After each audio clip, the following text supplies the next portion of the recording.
আসসালামু আলাইকুম ওয়া রাহমাতুল্লাহি ওয়া বারাকাতুহু। আউযু বিল্লাহি মিনাশ শাইতানির রাজিম। বিসমিল্লাহির রহমানির রহিম। আলহামদুলিল্লাহ সুম্মা আলহামদুলিল্লাহ।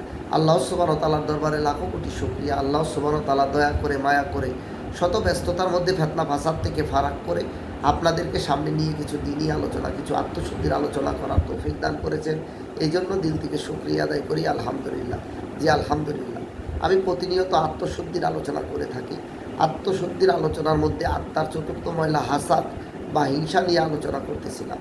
প্রিয় ভাই ও বন্ধুগণ, হাসাদ বা হিংসা অত্যন্ত জঘন্যতম একটি আত্মার ময়লা, আর এই ময়লাটা মানুষকে জ্বালিয়ে পুড়িয়ে দেয়। অবশ্যই এই ব্যাপারটা নিয়ে আলোচনা করবো আজকে। অবশ্যই সবাই শুনবেন এবং লাইক কমেন্ট শেয়ার করে থাকবেন। জি আলহামদুলিল্লাহ। এই হাসাদের উৎপত্তি কোথা থেকে হলো? প্রিয় ভাই ও বন্ধুগণ, আল্লাহ সুবহানাহু ওয়া তাআলা যখন আমাদের আদি পিতা আদম আলাইহিস সালামকে সৃষ্টি করলেন, সমস্ত ফেরেশতাকে বললেন সিজদা করার জন্য, কিন্তু ইবলিস দুইটা কাজ করেছিলেন সেখানে। এক হলো হিংসা, আরেকটা হলো অহংকার। এই হিংসা এবং অহংকারের কারণে সে ফেরেশতাদের সর্দার, সে ইবলিসে রূপান্তরিত হলো। সে বলেছিল, এ আদমকে তুমি মাটি দিয়ে তৈরি করেছো আমার আল্লাহ, আর আমাকে তুমি আগুন দিয়ে তৈরি করেছো। আমি এত বছর তোমার ইবাদত করলাম, অথচ তুমি এই আদমকে আমার চেয়ে বেশি মর্যাদা দিয়ে দিলে। এই যে হিংসা, আমার চেয়ে বেশি মর্যাদা তুমি আদমকে দিয়ে দিলে, তাকে সেজদা করার জন্য বললে, আমি কি তাকে সেজদা করতে পারি? এই যে একটা হিংসা, এই হিংসার কারণেই সে জ্বলে পড়ে ছারখার হয়ে গেল। প্রিয় ভাই, এরপর আমাদের আদি পিতা আদম আলাইহিস সালামের দুই সন্তান হাবিল এবং কাবিল। এই হাবিল কাবিলের এখান থেকেও হিংসার উৎপত্তি হয়েছে। কাবিল তার ভাই হাবিলকে হিংসা করে কতল করে ফেলেছিল, পৃথিবীর প্রথম কতল করে ফেলল। ও ভাই, হিংসা এমন এক মারাত্মক গুনাহ যে মানুষকে কতল করতেও দ্বিধাবোধ করে না। অবশ্যই আমরা হিংসা থেকে দূরে থাকার চেষ্টা করব। এই হিংসা হলো এমন মারাত্মক গুনাহ যা মানুষকে তিলে তিলে তিলে তিলে ধ্বংস করে দেয়। আপনি একসাথে ধ্বংস হওয়া একটা বিষয়, আর তিলে তিলে ধ্বংস হওয়া আরেকটা বিষয়। আপনি হঠাৎ করে একটা জিনিস কেটে ফেললেন, সেটা কেটে পড়ে যাবে, কিছুদিন পর হয়তো সেই ঘাপ শুকিয়ে যাবে, কিন্তু আপনি এক জায়গায় ক্ষত সৃষ্টি হলো, সেখান থেকে শুধু ক্ষত বাড়ছে বাড়ছে, আস্তে আস্তে ক্ষত বাড়ছে। এই যন্ত্রণাটা অনেক বড় যন্ত্রণা, আর হিংসাটা হলো তেমন যন্ত্রণাদায়ক। আপনি যখন অন্যের ভালো দেখেন, অন্যের উপরে উঠতে দেখেন, তখন নিজের মধ্যে একটা জ্বলনি পুরনি ভাব কাজ করে, আর এটাই হলো হিংসার অংশ।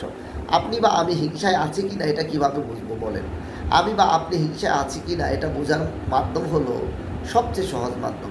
যখন দেখবেন কেউ ফেসবুকে বা অন্যান্য মাধ্যমে অনেক উপরে উঠে যাচ্ছে, তখন আমার ভিতরে একটি বিপরীতমুখী প্রতিক্রিয়া কাজ করছে যে এই লোক তো সেলিব্রিটি হয়ে যাচ্ছে, এই লোক তো ভাইরাল হয়ে যাচ্ছে, এই লোক তো ফেমাস হয়ে যাচ্ছে, বা এই লোকটা মানুষের কাছে সম্মান পাচ্ছে। ওই লোকটার ব্যাপারে যখন আমার ভিতরে একটু ইস্পিস তৈরি হয়ে যাবে, জ্বলনি পুরনি তৈরি হয়ে যাবে, তখন বুঝতে হবে ওই লোকের সাথে আপনার হিংসা আছে। আর এই হিংসাই কিন্তু আপনার নেক আমল কিন্তু জ্বলিয়ে পুড়িয়ে দিবেই, আপনার ইমানকেও ধ্বংস করে দেবে। অনেক বড় কবিরা গুনাহ। দেখবেন অন্যের সন্তান যদি ভালো রেজাল্ট করে, তখন অনেক পিতামাতা তার সন্তানের সাথে খারাপ বিহেভ করে এবং হিংসা করে যে ওই তার অমুকে ভালো রেজাল্ট করলো, তুমি কি করলা?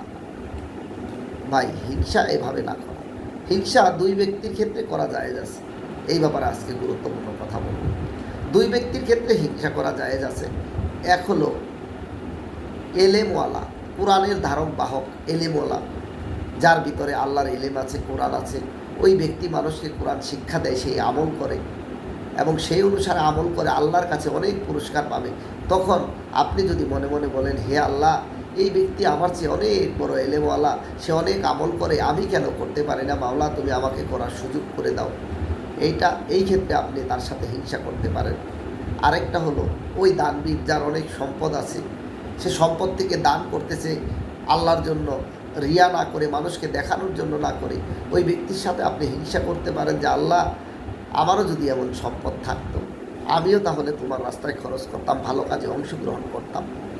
এই কথাগুলো যখন আপনি চিন্তা করবেন, এই ক্ষেত্রে যদি আপনি হিংসা করেন, তাহলে আপনার এই দুই ক্ষেত্রে হিংসা করা জায়েজ আছে। কিন্তু আমরা কি করি? আমরা একজনের সৌন্দর্য দেখে হিংসা করি যে আল্লাহ একে সুন্দর করে বানিয়েছে, আমাকে কেন বানালো না? আল্লাহ একে ধন সম্পদ দান করছে, আমাকে কেন দিল না? ও ভাই, তাহলে আমি কি আল্লাহর ফায়সালার উপরে সন্তুষ্ট হলাম না? আল্লাহর ফায়সালার উপরে সন্তুষ্ট হলাম না? অসন্তুষ্ট হয়ে গেলাম, তাহলে ঈমান কিভাবে থাকবে? যে আল্লাহ বিরোধী কাজ করতেছি, আল্লাহ বিরোধী কাজ করতেছি এবং আল্লাহর সাথে অবশ্যই দ্বন্দ্ব তৈরি করতেছি। ও প্রিয় ভাই, হিংসাকে ছেড়ে দিন। দেখেন জীবন কত সুন্দর হয়। হিংসাকে ছেড়ে দেন, জীবন কত সুখময় হয়। হিংসাকে ছেড়ে দেন, শান্তি আর শান্তি। নিশ্চিন্তে ঘুম আসবে আপনি হিংসা ছেড়ে দিলে। এ ব্যাপারে একটা হাদিসের বর্ণনা মনে পড়ে গেল। আল্লাহ নবীর সেই মসজিদে এক ব্যক্তি নামাজ পড়তে আসে। প্রতিদিন নামাজ পড়ে এসে চলে যান। আল্লাহ নবী সাহাবীদেরকে উদ্দেশ্য করে বললেন যে ওই যে লোকটা যাচ্ছে, এই লোকটা জান্নাতি। তো সবাই অবাক হয়ে গেল। আমির বিন ওয়াস মনে হচ্ছে, যাই হোক খেয়াল নেই আমার সাহাবীর নামটা। তো বলল যে হুজুর ওই লোকটা জান্নাতি।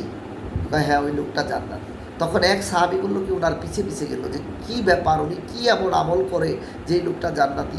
পিছে পিছে গিয়ে তার বাসায় গেল। তাকে বলল ভাই আমি আজকে রাত্রে আপনার বাসায় থাকবো, আমি একটু কাজে ব্যস্ত আছি। সে বলল ঠিক আছে থাকেন। তার ভিতর কোনো হিংসা অহংকার নেই। ঠিক আছে থাকেন। তারা যা খায় অল্প স্বল্প খেতে দিল। রাত্রে নামাজ পড়ে আবার শুয়ে পড়ল। ওই ব্যক্তি তার মধ্যে তেমন কোনো আমল দেখল না। ওই ব্যক্তি ঘুরে আসতেছিল, সকালে চলে আসবে, তখন আবার তাকে ডাক দিল, ভাই আপনি যে আমার বাসায় আসলেন, আমার বাসায় থাকলেন, কোন কারণে আসলেন বা কী ব্যাপারে আসলেন আমাকে যদি একটু বলতেন, আমি আপনাকে খোলাসা করে দিতাম। বলল ভাই আমি তো এসেছি আল্লাহ নবীর কথাটা শুনে যে আল্লাহ নবী আপনাকে জান্নাতি বলেছে, কি এমন আমল করেন যে আমলের কারণে আপনি জান্নাতি? তখন বলল ভাই আমার তো তেমন কোনো আমল নেই, আমি কিচ্ছু আমল করি না। তবে একটা আমল আছে, সেটা হলো গোপনীয় আমল। সেটা হলো আমি কাউকে হিংসা করি না। আমার কারো প্রতি কারো কোনো কিছু দেখে লোভ লাগে না, হিংসা লাগে না। কেউ উপরে উঠলেও আমার খারাপ লাগে না, কেউ নিচে নামলেও আমার খারাপ লাগে না। আমি আল্লাহর উপরে এই নিয়েই সন্তুষ্ট। এই ক্ষেত্রে বললো যে হ্যাঁ, হিংসা ছেড়ে দেওয়ার কারণে সে পৃথিবী থেকে জান্নাতের সুসংবাদ পেয়ে গিয়েছে। অথচ আমরা হিংসা নিয়ে আজকে এই ফেসবুক প্ল্যাটফর্মে সকল ক্ষেত্রে হিংসা নিয়ে আমরা কাজ করতেছি। সুতরাং আমরা হিংসাকে ছেড়ে দিই প্রিয় ভাই, হিংসাকে ছেড়ে দেওয়ার